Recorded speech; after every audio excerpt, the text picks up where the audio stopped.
Hello வணக்கம். இது உங்கள் சிவி ஜோன். சொல்லாரும் எப்படி இருக்கீங்க? இப்போ பார்த்தீங்கன்னா ஒரு சம்பவம் நடக்குது லைவில். அதுதான் வந்துட்டு ஆக்சுவலாக ப்ரொமோட்டரில் வந்த விஷயங்கள். ஏன்னா நம்ம ரம்யா கூட கேட்டிருப்பாங்க, இது கூட உங்களுக்கு தெரியாதா? ஏங்க கெட்ட வார்த்தைலாம் பேச தெரியுது, உங்களுக்கு இதெல்லாம் வந்து சொல்ல தெரியாதா? ஏன் நீங்கள் பண்ணீங்க? அந்த பிளானை பற்றி உங்களுக்கு தெரியுமா தெரியாதா? எனக்கு தெரியாத விஷயத்தை கேட்குறீங்க, நான் வெளியே போகிறேன் அப்படின்ற மாதிரி சொல்லியிருப்பாங்க. என்ன விஷயங்கள் அப்படின்னா, கொஞ்ச நேரத்துக்கு முன்னாடி வியானாவும் விஜய் பார்வதி பேசிகிட்டு இருந்தாங்க.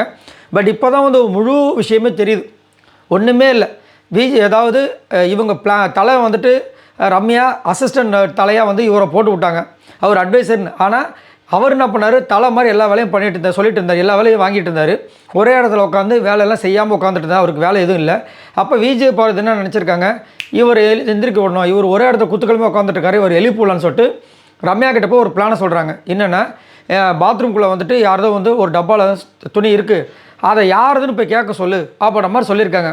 இவர் என்ன பண்ணிட்டு இருக்காரு, நான் அப்போ யார்கிட்ட சொன்னாலும் அவங்க கேட்க மாட்டாங்க, எனக்கு தேவையில்லை அப்படின்போது அதை நீங்கள் அப்போ விட்டுருங்க, ஏதோ சொல்லியிருக்காங்க போல இருக்கு, அது வந்துட்டு அப்போ நான் போய் நடுவீட்டில் தான் வைக்கணும்னா சரி வச்சிருக்கேன் இருக்காங்க.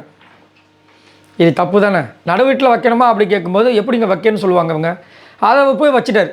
வச்சதுக்கப்புறம் பார்வதி என்ன பண்ணுறாங்க, ஆஹா இதுனா இந்த மாதிரி போயிடுச்சுன்னு சொல்லிட்டு உடனே வியானா கிட்ட போயிட்டு இந்த மாதிரி உன் துணி நடுவீட்டில் வச்சுருக்காங்க போய் பாருனோன்னே இவங்க டென்ஷன் ஆகிட்டாங்க.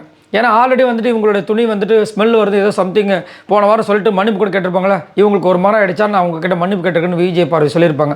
அதனால் வந்து இங்கே என்ன பண்ணிட்டாங்க, இதை சொன்னோன்னா அவங்களுக்கு வந்துட்டு வியானாக்கு டென்ஷன் ஆகிடுச்சு. உடனே இது உள்ளே என் துணி தான் தெரியாது அவங்களுக்கு, அதை நீங்கள் ஏன் துணி நினச்சி தான் வச்சிங்கன்ற மாதிரிலாம் ஒரு சண்டை வந்துச்சுல்ல, அதெல்லாம் வந்திருக்கு. அதில் தான் வந்து அரோராவும் வாய விட்டுருப்பாங்க, இந்த மாதிரி இதெல்லாம் கை உள்ள ஓட்டாக பார்க்க முடியும் அப்படின்ற விஷயங்கள். அது பெரிய பிரச்சனை ஆகிட்டுருக்கும். சாரி கேட்க சொல்லி இது மாதிரிலாம் போயிட்டுருக்கோம். வெறும் ஃபீல் பண்ணி அழுதுருப்பார். இப்பயும் அழுதார். அப்புறமா தான் இந்த பிரச்சனை திரும்பவும் வருது. அதில் தான் கேட்குறாங்க, இப்போது உள்ளேருந்து எடுத்து வைக்க சொன்னீங்களே, ஆக்சுவலாக அது உள்ளே வந்து துணி இருக்கிற விஷயங்கள் ரம்யாவுக்கு தெரியுமா, நீங்கள் ஏன் முதல்ல எடுத்து வைக்க சொன்னீங்கன்னு கேட்குறாங்க. இதான் கேள்வி. நான் சொன்னது அவரை எந்திரிக்க சொன்னதானே சொன்னேன், விஜய் பார்வதி சொல்லி முடிச்சிட்டாங்க. இப்போ என்ன சொல்கிறாங்க, பிளான் போட்டது அந்த பொண்ணு தானே, அந்த பொண்ணை நீங்கள் கேட்காம எதுக்கு என்ன கேட்குறீங்கன்னு சொல்லிட்டு ரம்யா சொல்கிறாங்க. அந்த பொண்ணு என்ன சொல்லிச்சு, எல்லோரும் இப்போ கேட்க சொல்லி அவன் ஒரே இடத்துல இருக்கான்னு தான் சொல்லிச்சு. அங்கே எடுத்துகிட்டு வந்து வைக்க சொன்னது யார், ரம்யா. ஆனால் இப்போ என்ன சொல்கிறாங்க, நான் இவங்க சொன்னதுனால தான் வைக்க சொன்னேன். இதில் இன்னொரு ஹைலைட் என்னென்னா, அந்த இடத்துல வியானாவும் இருந்திருக்காங்க. ஸோ வியானாவும் இருந்திருக்காங்க. அப்போ அந்த துணி வச்சது வியானான்னு தெரியும், வியானாவை தான் வச்சுருக்காங்க. அப்போ வியானாவோட துணி தான் அங்கே இருக்குன்னு தெரியும். அப்போ அவர் எடுத்துகிட்டு போனப்போ இவங்களுக்கு தெரிஞ்சிருக்கணும்ல, அப்புறம் என்ன தான் அப்படின்னு தெரிஞ்சிருக்கும். அப்புறம் அங்கே வந்து எதுக்கு இவ்வளோ பெரிய பில்டப்புன்னு தெரியல. அதேமாதிரி இவங்க பிளான் போட்ட விஷயங்களே எனக்கு தெரியாதுன்றாங்க. ஆனால் அவங்க பேசும்போது அங்கே தான் இருந்திருக்காங்க வியானா. ஸோ இதுதான். ஸோ இதனால தான் வந்து பெரிய பிரச்சனை வந்திருக்கு. ஆனால் வந்துட்டு இவர் வந்து தேங்க்ஸ் பாரு, நானும் ரொம்ப ஒரு மாதிரி இருந்தேன், இப்போ தான் எனக்கு விளக்கமே கொடுத்துருக்கேன். இது வந்துட்டு வியானா என்னப்போ சொல்லிட்டாங்கன்னு ரொம்ப ஃபீல் பண்ணி அழுதுட்டு இருந்தேன். ஆனால் பாரு, இது நீ ஒரு வார்த்தை எங்களை சொல்லியிருக்கலாமே. டே, நீங்கள் 2 பேர் சண்டை போட்டுக்கிட்டீங்க, நீங்கள் 2 பேர் சண்டை போட்டு அந்த வார்த்தை எக்ஸ்சேஞ்ச் பண்ணதால நீ அழுகிறேன்னு நான் நினச்சேன். இந்த மாதிரி விஷயம் நடக்குன்னு எனக்கு நட தெரியும்னு சொல்லிட்டு பார்வதி சொல்லிட்டாங்க.